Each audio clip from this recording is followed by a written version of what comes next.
the American people stand firm in the faith which has inspired this nation from the beginning.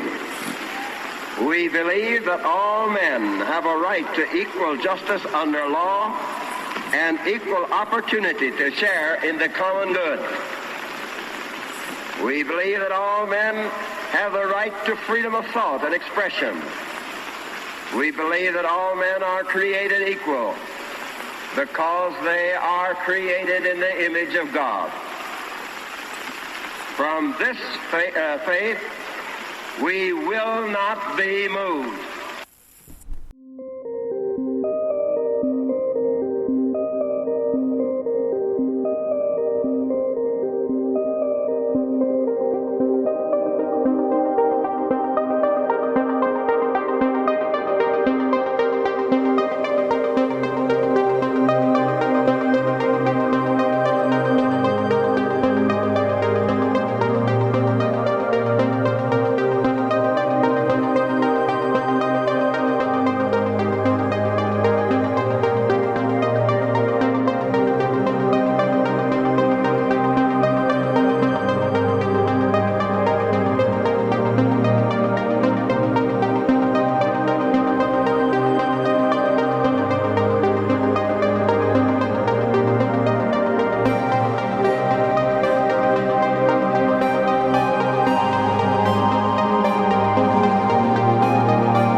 Hello, God bless America, and welcome to the Freedom of Thought podcast.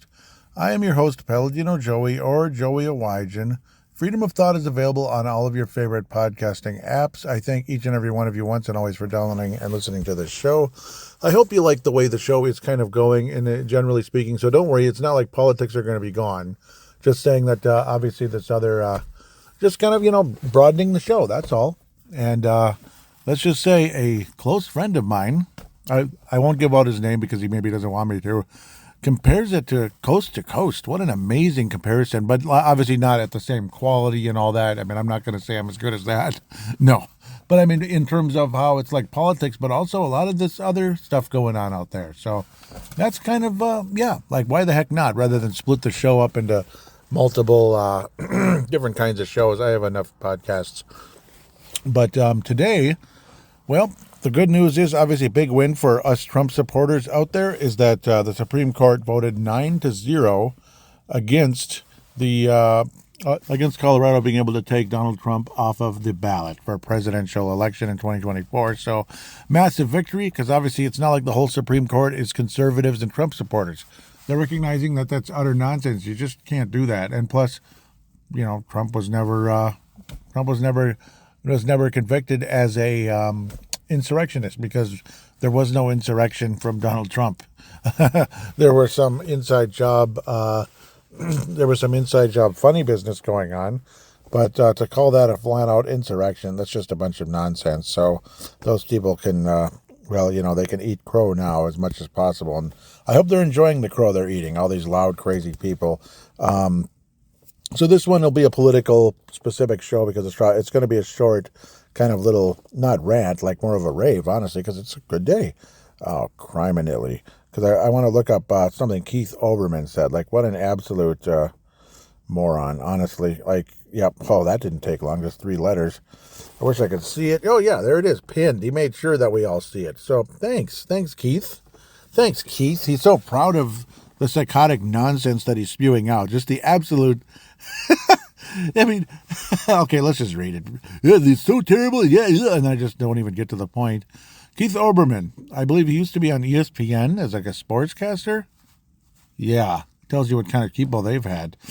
The Supreme Court has betrayed democracy. Its members, including Jackson, Kagan, and Sotomayor, have proved themselves inept at reading comprehension. Well, yep, well, supercalifragilisticexpialidocious back at you. Anyhow, and collectively the court, quote-unquote, has shown itself to be corrupt and illegitimate. It must be dissolved.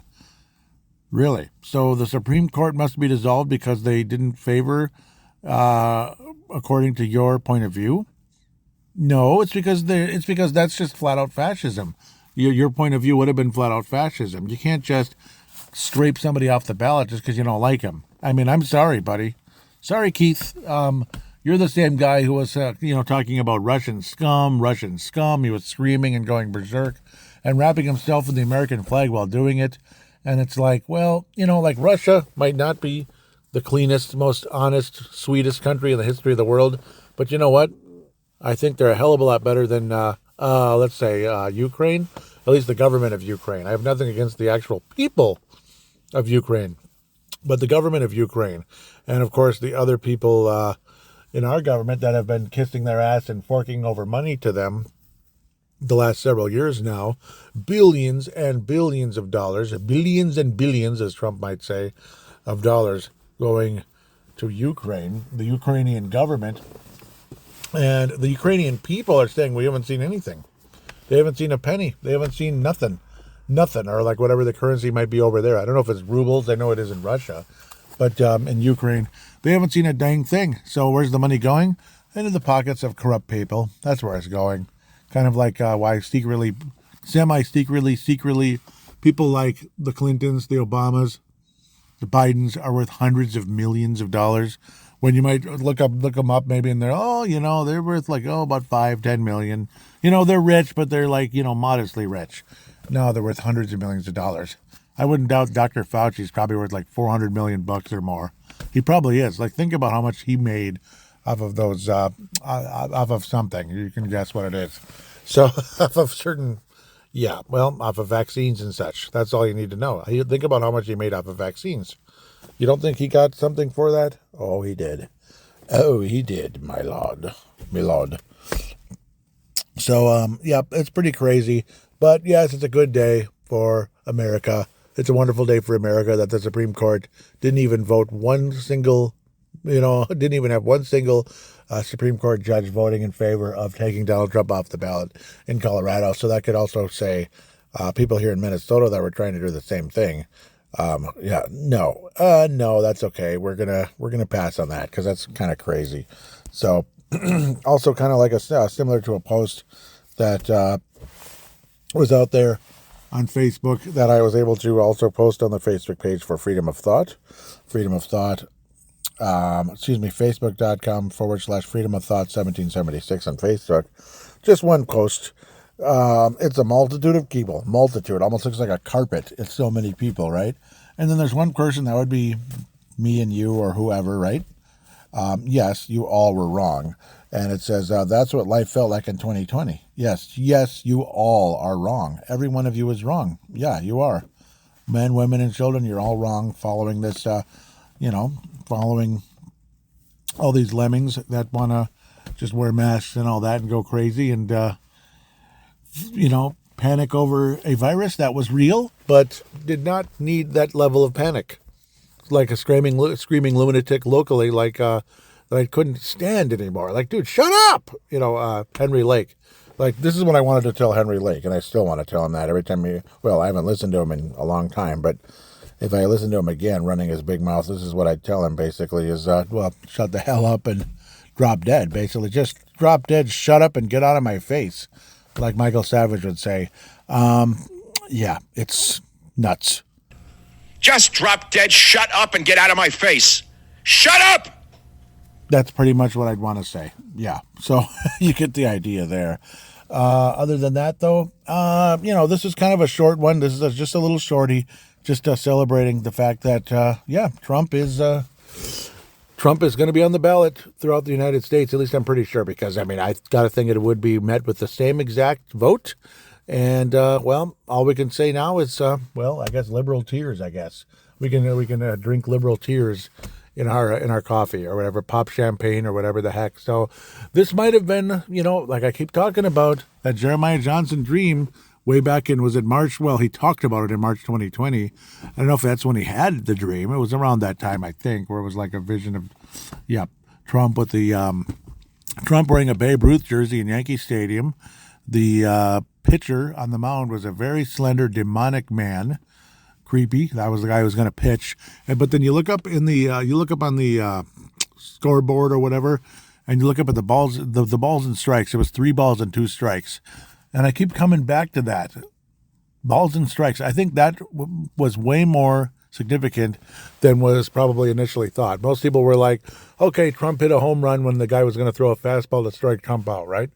But what were those 2 strikes? And what were the 3 balls? I think they're all very significant items relating to events that have taken place.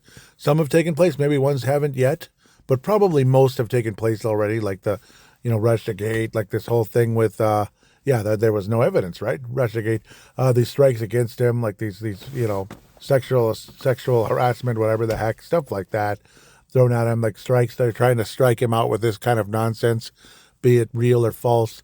And then balls would be like, again, like the whole Russiagate thing. It was like, no evidence, sorry. And that was their guy that said no evidence at the time. So it was like, okay, I mean, there's nothing we can do. There's nothing there. Sorry. I mean, sorry. You can't make stew with no ingredients, brother. So that's kind of pretty much what took place. Their own like left-wing FBI director had nothing for him. It's like, sorry, guys. It was just kind of how it went at the end of the day. So that was probably one of the balls. But I do think balls and strikes were a significant part of that dream. And that it took time to get to the 3 balls and 2 strikes. That might be why. So here I go back to the Jeremiah Johnson prophecy again. I think I got a feeling, Jeremiah Johnson is going to be vindicated here at the end of the day. He's going to be vindicated. And, so good for you, Jeremiah Johnson. Just 1 in a million chance you're listening. So obviously it's a long way to go. This is early March still. Kind of a nice chilly night here in Golden Valley, Minnesota as I'm talking. But again, I hope you like the rebrand. I hope you like the new logo. I hope you do. Please, somebody say something. I haven't heard much reaction, though. Like locally, friends love it. They think it's great. Obviously, the mist and everything, because it's about thought. It's not about like, I'm going to turn this into a Halloween podcast where we're going to talk about ghost stories. Well, maybe once in a while that can be included, of course, but that's not what this is. It's going to still be freedom of thought, obviously political, but also going to venture into those other topics like biblical history. Biblical history, the Nephilim fallen angels. So I actually changed that a little bit in the description. So, as I'm reading the Genesis 6 Giants book, Nephilim fallen angels, and then Rephaim giants. So I guess that was the name. It's like sometimes they get it mixed up and everybody says it differently. You get the idea, though. Obviously, the fallen angels and the giants, which were hybrid, half angel, half human monsters, basically, that wreaked havoc on this planet. And many years later, so many had escaped during that battle. A number of them had escaped during the Battle of Jericho and other battles along the way. I'm sure it wasn't just Jericho, other parts of Canaan, and wound up in, of all places, North America, and probably South as well, considering there's pyramid type monoliths in South America as well. Though, of course, that may have been way before Adam, for all we know, with when the angels lived here normally, way back in the dateless past. So there I go into that topic after celebrating about Trump being getting that 9-0 vote. Basically, it's not necessarily Trump, but keeping him on the ballot. That's the whole point. So yes, I'm a Christian conservative. You figured that out like 5 seconds into the first episode of the show, I'm sure. But so just in case you're a brand new listener, yes. Yes, and it's not about me, though, being a Christian conservative. It's about, obviously, we're going to get into biblical history. We're going to get into biblical current, end times. We're going to, of course, again, talk about political things, which can tie into end times and such as well. It's not just I'm conservative and screw you liberal. It's not going to be 99% of that. But, of course, there'll be aspects of the show that lean that direction, I'm sure, as well. Now that I've babbled enough, I want to thank each and every one of you for listening and really appreciate you. Huge shout-out to Gerald String, obviously loves the show, coming in from South Dakota. Mark Carlson, Iowa, Ray from Kentucky, Lee Hepner, Canada. I want to meet more and more of you. Like, jump on board, and those guys that I mentioned, yep, keep interacting with the show. Really appreciate you so much. Please. So until next time, take care. Go Trump. Go Trump. And God bless the United States of America.